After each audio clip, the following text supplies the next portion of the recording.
né, que levantou aspectos relevantes, né, sobretudo sobre essa política da flexibilização da legislação ambiental que está acontecendo, e acho que isso também afeta a luta do Orlando, né, que lutam anos e anos por vias oficiais para reconhecimento de territórios. Eu acho que muita gente aqui está, né, dentro dessa luta.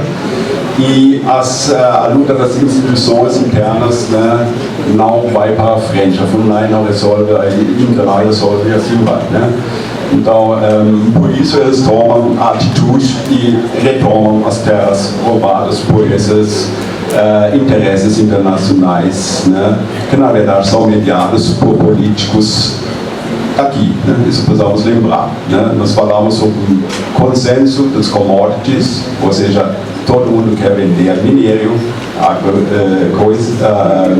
produtos agrícolas.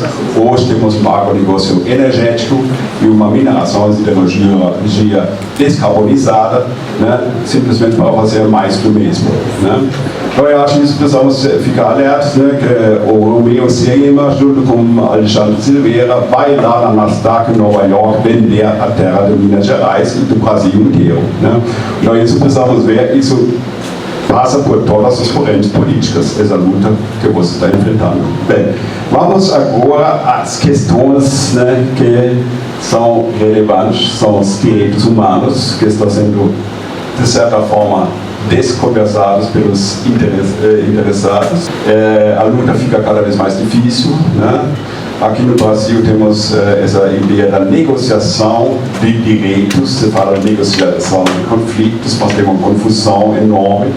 Então, os últimos dois que vou falar vão explicar a situação sobre os direitos minerais, direitos humanos que são violados a partir de novos procedimentos, né, que acontecem no campo jurídico, né, em torno desses usos da terra. Né.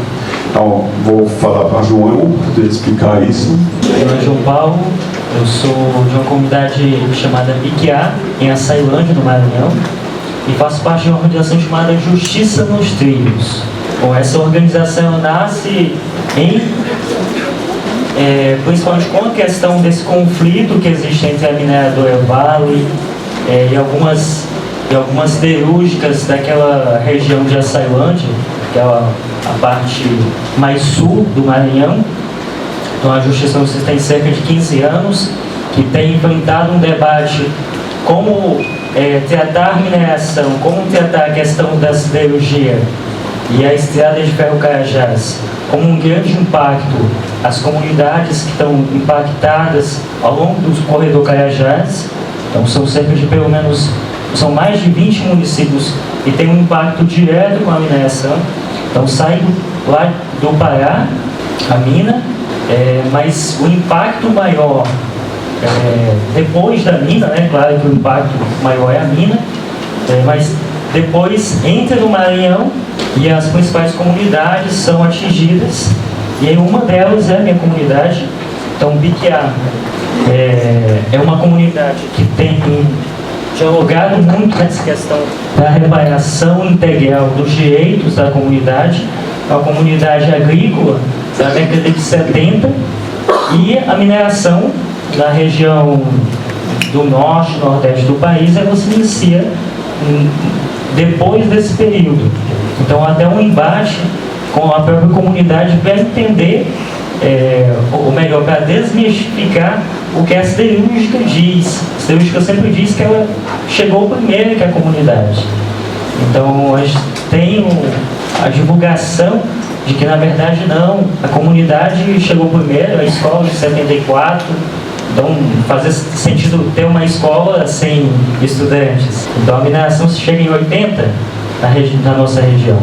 E, bom, a Justiça nos Trilhos, ela tem ainda estudado essa questão da transição energética, essa questão do carbono zero, carbono neutro, né, como tem sido falado.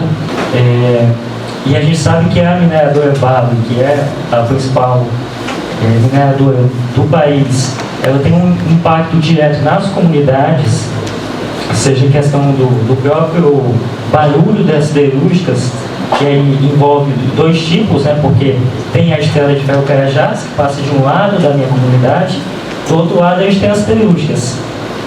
Então a comunidade está cercada. E a minéria do Orevado, que passa por diversas comunidades, vai afetando de diversas formas. A poluição sonora, tem casas rachadas, diversas casas rachadas ao longo da estrada. A poluição do ar também é um dos maiores impactos que a gente sofre, e a comunidade de Piquiá é uma das que mais enfrenta esse problema, principalmente pelas telúrgicas e também depois da construção de uma fábrica de cimento. E aí o cimento é verde, o aço é verde, tudo é verde. Se transforma em uma cortina mesmo, né? Eles tentam colocar uma cortina verde para que a gente não veja o real problema. Então, tem uma empresa chamada Aço Verde do Brasil, que é uma empresa de Minas, mas está em Açailândia. E essa empresa, até cheguei no aeroporto de Guarulhos e vi uma propaganda enorme lá da empresa, por tudo quanto é lugar. Aço Verde do Brasil, carbono neutro, carbono zero.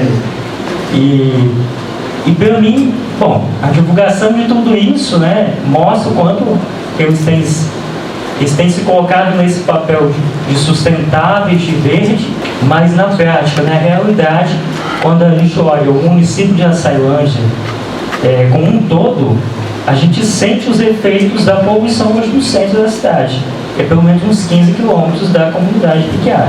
E aí, junto com alguns jovens da comunidade do Piquiá, a gente tem feito monitoramento ambiental de forma comunitária, porque a própria prefeitura, o governo estadual, não tem se empenhado nesse processo de entender que a mineração, a siderúrgica, ela tem efeitos na comunidade.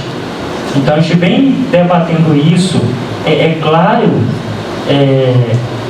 que o ar está poluído no bairro, e esses efeitos qualquer um que chega no bairro consegue sentir, a gente consegue ver o ar. Então isso já sabe que está poluído, não tem sentido a gente ver o ar em Piquiá.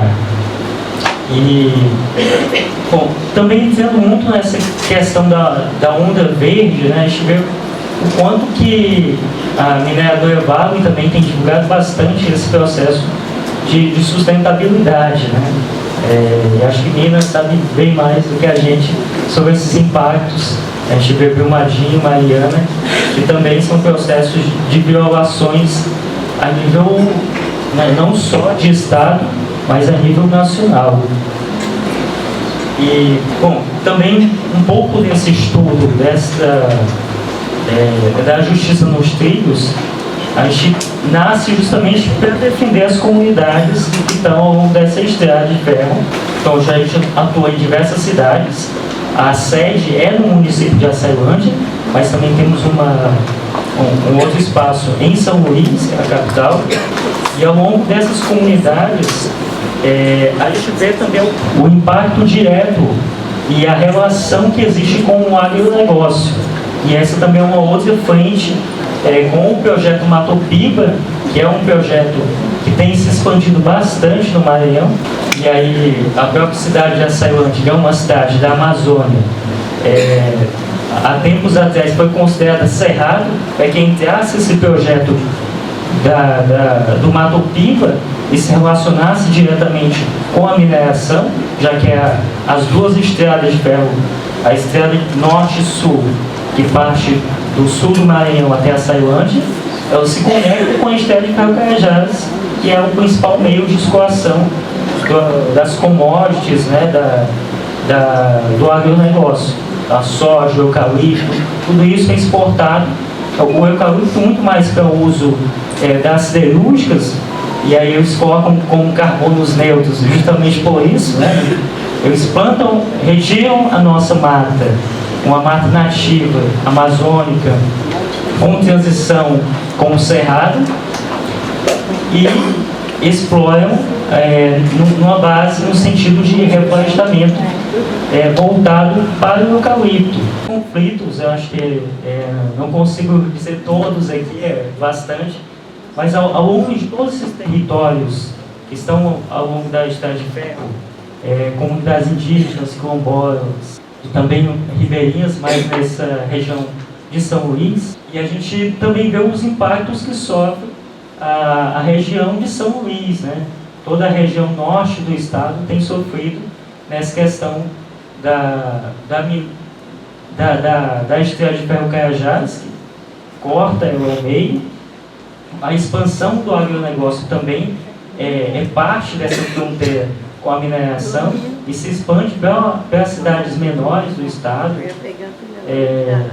E aí também temos a questão do porto, e aí tem algumas comunidades, a Carla conhece bastante, algumas comunidades que estão próximo do porto do Itaqui, que é o principal meio de saída do minério para outros países. E o porto tem impacto direto também nas comunidades ao redor, Rios Cachorros, Taim, que são comunidades tradicionais e que têm tentado debater justamente, até a nível de cidade, né? Há pouco tempo foi feito um plano diretor que dividiu a comunidade de Rio dos Cachorros, por exemplo. E a comunidade foi dividida, uma parte da zona rural, outra parte da zona urbana. Isso também é projeto da mineração, porque os projetos são colocados também nas casas de leis. A criação de uma parte, a divisão de uma parte da comunidade ser zona urbana é justamente para a expansão de projetos da mineração, de projetos do agronegócio, seja no cimento, seja em outras extração também minerais, dentro do Maranhão. Então, pensando muito mais provocações, temos pensado muito nesse sentido de que mineração é essa, né, que tem se transformado, né? Ela é muito mais marqueteira, né, verde, é muito marketing verde, fazem vídeos, propagandas belíssimas, parecem em outro lugar, porque a gente olha e não reconhece aquele espaço como o nosso espaço, a gente não consegue, e aí para quem está de fora consegue olhar apenas o que está além o que está na cortina. Para quem está dentro, a cortina é só uma forma de esconder e se dizer verde, né? Então é isso, né? Pensar, né? É possível essa mineração ser sustentável? Até que ponto, né? Até que ponto a gente vai continuar debatendo a mineração sustentável, uma transição energética, um carbono neutro, mas sem as comunidades? Pensando no sentido muito mais global, pensando no sentido de que a transição e o carbono ela é essencial para uma transição energética e tudo mais, mas ela não tem sido debatido nas comunidades. Não tem sido debatido como que isso pode reduzir os problemas, os conflitos que existem entre as comunidades. Construíram quilombos e quilombolas pro sistema escravista derrubar. Eia, a rainha Ginga Teresa, a Quatuni Dandara. A rainha Ginga Teresa, a Quatuni Dandara. Resistência, liberdade, conquistar. Resistência, liberdade, conquistar. Luísa Marim, na revolta malê. Luísa Marim, na revolta malê.